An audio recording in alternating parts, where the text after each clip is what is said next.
بسم اللہ الرحمن الرحیم الحمد للہ المنزہ من امکان الکذب والصلاة والسلام علی رسولہ المنزہ من امکان المثل۔ مصنف علیہ رحمہ ماں کے احوال سے فارغ ہونے کے بعد اب جدہ کے احوال کو ذکر کرتے ہوئے فرماتے ہیں وَلِلْجَدَّةِ السُّدُسُ، جدہ کے لیے سدس ہے یعنی کل مال کا چھٹا حصہ ہے۔ مسئلے کا اجمال سن لیجئے۔ اجمال یہ ہے کہ اگر کسی نے دادی چھوڑی، جدہ چھوڑی ہے، اب جدہ جو ہے وہ عام ہے، چاہے باپ کی جانب سے ہو یا ماں کی جانب سے ہو، عربی میں دونوں کو جدہ کہا جاتا ہے اور اس فن کی روح سے دونوں کو دادی کہا جاتا ہے، اگرچہ اردو میں ماں کی جانب والی کو نانی اور باپ کی جانب والی کو دادی کہا جاتا ہے، لیکن اس فن کے روح سے دونوں کو دادی کہا جاتا ہے۔ فرق کیا ہے کہ جو ماں کی جانب سے ہوتی ہیں ان کو امیات کہہ دیا جاتا ہے اور جو باپ کی جانب سے ہوتی ہیں ان کو بویات کہہ دیا جاتا ہے، ٹھیک ہے۔ اب کسی کا انتقال ہوا، مرد ہو یا عورت ہو، اس نے جو ہے باپ کی جانب سے بھی دادی چھوڑی ہے اور ماں کی جانب سے نانی چھوڑی ہے، تو اب ان کو کتنا حصہ ملے گا، کب ملے گا اور کب نہیں ملے گا، کس حال میں یہ محروم ہو جائیں گی وغیرہ مصنف علیہ رحمہ بیان فرماتے ہیں، ٹھیک ہے۔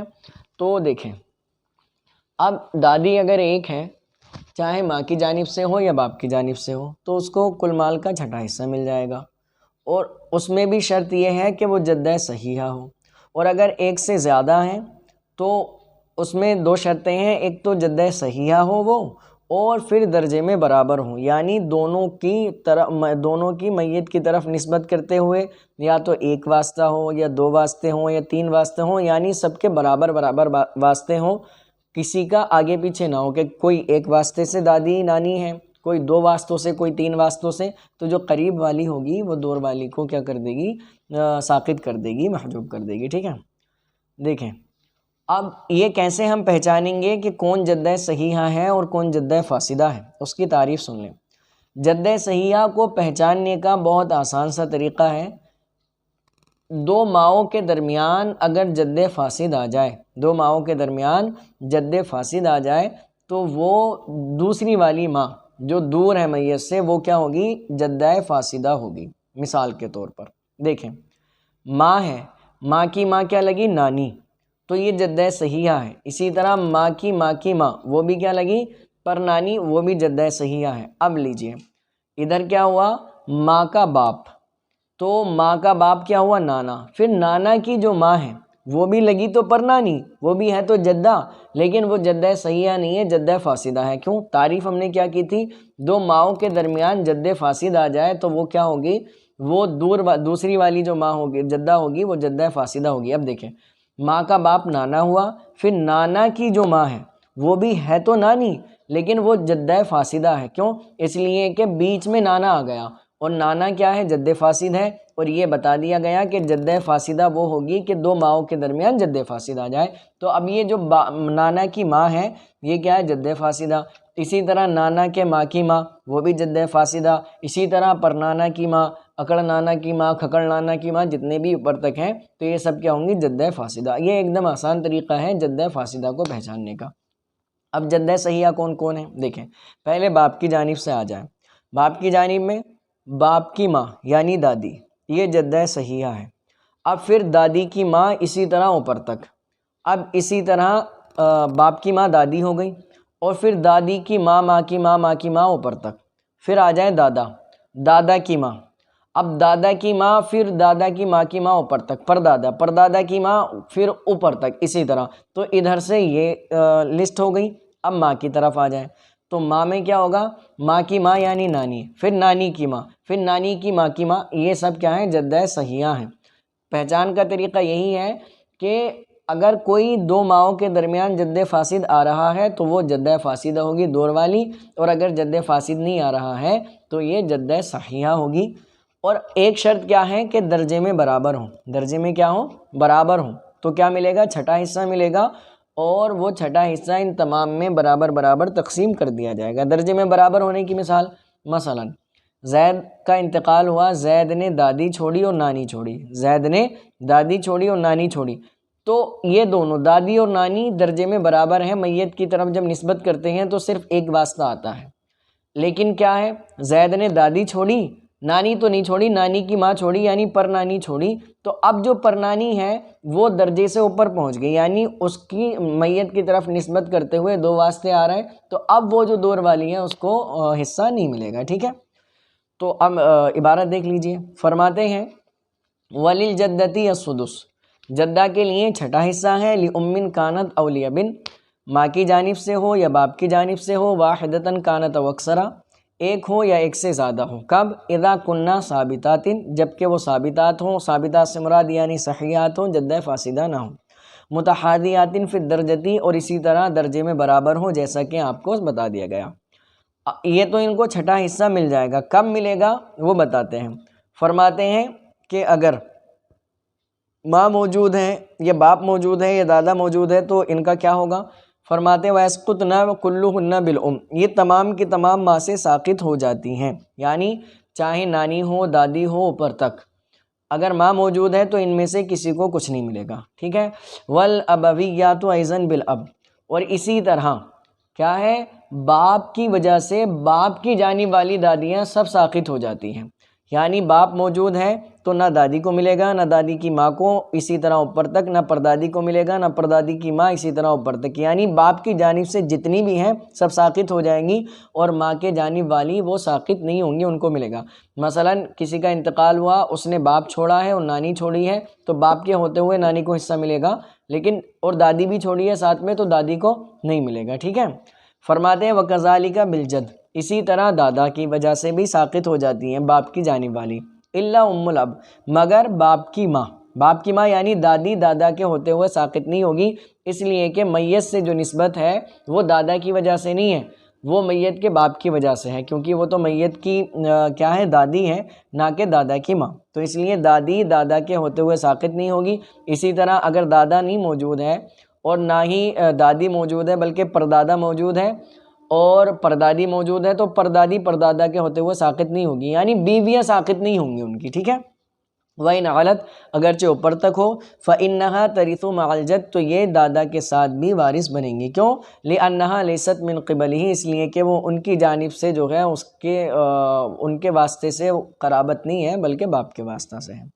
اب فرماتے ہیں وَالْقُرْبَى مِنْ أَيِّ جَهَةٍ كَانَتْ تَحْجُبُ الْبُعْدَ، کہ قریب والی وہ کسی بھی جہت سے ہو وہ دور والی کو محجوب کر دے گی، من أَيِّ جَهَةٍ كَانَتْ، چاہے وہ کسی بھی جہت سے ہو، وارثتاً كانت القربہ او محجوبتاً، قریب والی وارث ہو یا محجوب ہو، دونوں صورتوں میں وہ دور والی کو کیا کر دے گی؟ محجوب کر دے گی۔ دیکھیں زید کا انتقال ہوا، زید نے دادی چھوڑی، نانی نہیں چھوڑی، نانی کی ماں چھوڑی، تو اب یہ جو دادی ہے میت کی طرف نسبت کرتے ہیں تو صرف ایک واسطہ آتا ہے، لیکن نانی کی جو ماں ہے میت کی طرف نسبت کرتے ہیں تو دو واسطے آتے ہیں، ایک تو نانی اور ایک ماں، تو دو واسطے آ گئے، تو اب یہ میت سے دور ہو گئی اور دادی قریب ہو گئی، تو اس دادی کی وجہ سے وہ نانی کی جو ماں ہے وہ ساقط ہو جائے گی۔ اب دوسرا یہاں لے لیجئے کہ نانی ہے، اب دادی تو نہیں ہے لیکن پردادی موجود ہے، تو اب اس نانی کی وجہ سے پردادی محجوب ہو جائے گی، کیونکہ اس کا رشتہ دور کا ہے اور اس کا قریب کا ہے، تو خلاصہ کیا ہوا کہ جو قریب والی ہے وہ دور والی کو محجوب کر دے گی، ٹھیک ہے۔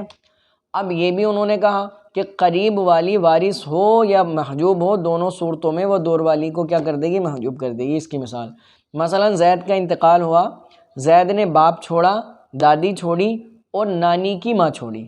کون چھوڑا؟ باپ چھوڑا، دادی چھوڑی اور نانی کی ماں چھوڑی۔ اب دیکھیں باپ کی وجہ سے دادی تو ساقط ہو گئی، یہ آپ کو بتا دیا ہے کہ باپ اگر موجود ہے تو باپ کی جانب کی ساری دادیاں کیا ہو جائیں گی؟ محجوب ہو جائیں گی، تو یہ دادی محجوب ہو گئی، لیکن اس دادی کے محجوب ہونے کے باوجود اس نے جو نانی کی ماں ہے اس کو محجوب کر دیا، اس لیے کہ میت سے اس کا رشتہ قریب ہے اور اس کا دور ہے نانی کی ماں کا۔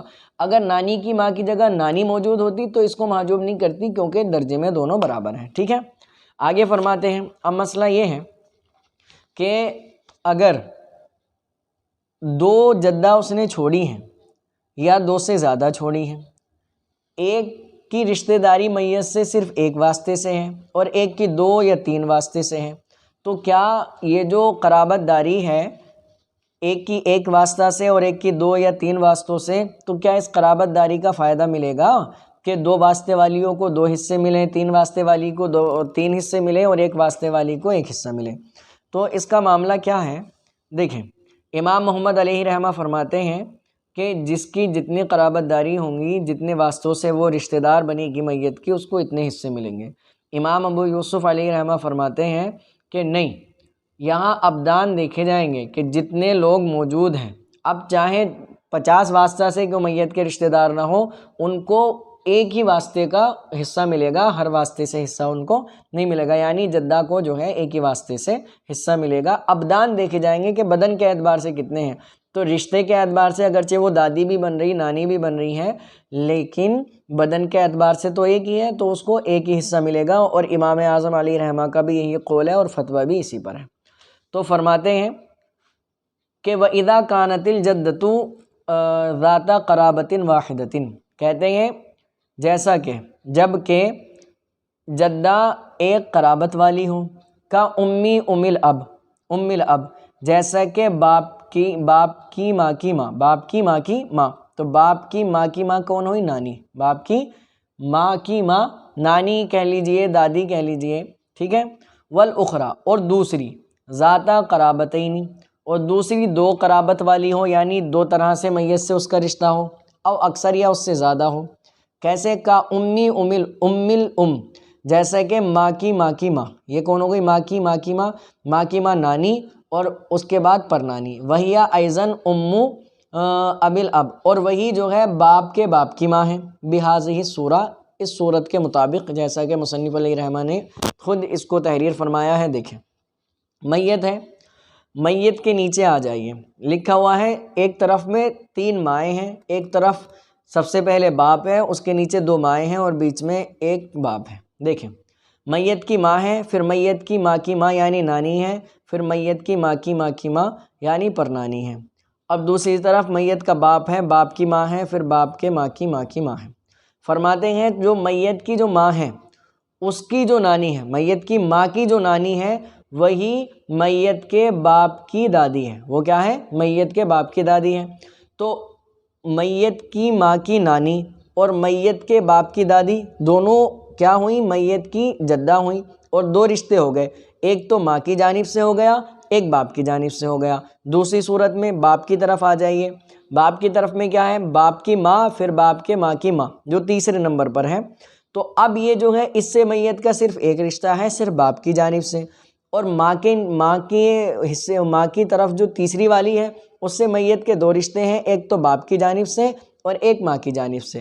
تو فرماتے ہیں اس صورت میں کیا ہوگا کہ اس کے جو 2 رشتے ثابت ہو رہے ہیں، ان 2 رشتوں کا اس کو فائدہ ملے گا یا نہیں ملے گا؟ تو فرماتے ہیں کہ شیخین کا مذہب یہ ہے کہ اس کو اس کے بدن کے اعتبار سے، یعنی یہ اکیلی ہے تو اس کو سدس میں سے ایک کا ہی حصہ ملے گا، 2 قرابت کی وجہ سے 2 حصے نہیں ملیں گے، ٹھیک ہے۔ اب آگے فرماتے ہیں، یہ بھی کہا تھا کہ 2 قرابت والی ہوں یا 2 سے زیادہ قرابت والی ہوں، تو 2 قرابت تو آپ کو سمجھا دیا گیا، 2 سے زیادہ قرابت دیکھیں۔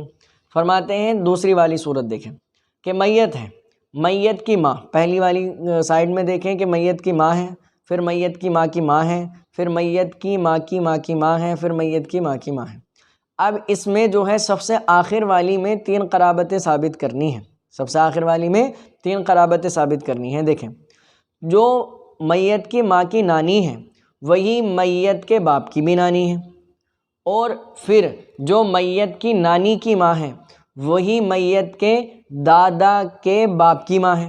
تو اب جو چوتھے نمبر کی جو ہے ماں کی جانب سے، اس سے کتنے رشتے ہو گئے؟ 3 رشتے ہو گئے، ایک ماں کی جانب سے، ایک باپ کی جانب سے، اور ایک دادا کی جانب سے، 3 رشتے ہو گئے۔ اب باپ کی سائیڈ میں آ جائیے، باپ کی سائیڈ میں جو چوتھے نمبر پر ہے اس سے صرف ایک رشتہ ہے، کیا ہے؟ ایک ہی رشتہ ہے، اور وہ باپ کی جانب سے، باپ کے واسطہ سے دادا پھر ماں وغیرہ۔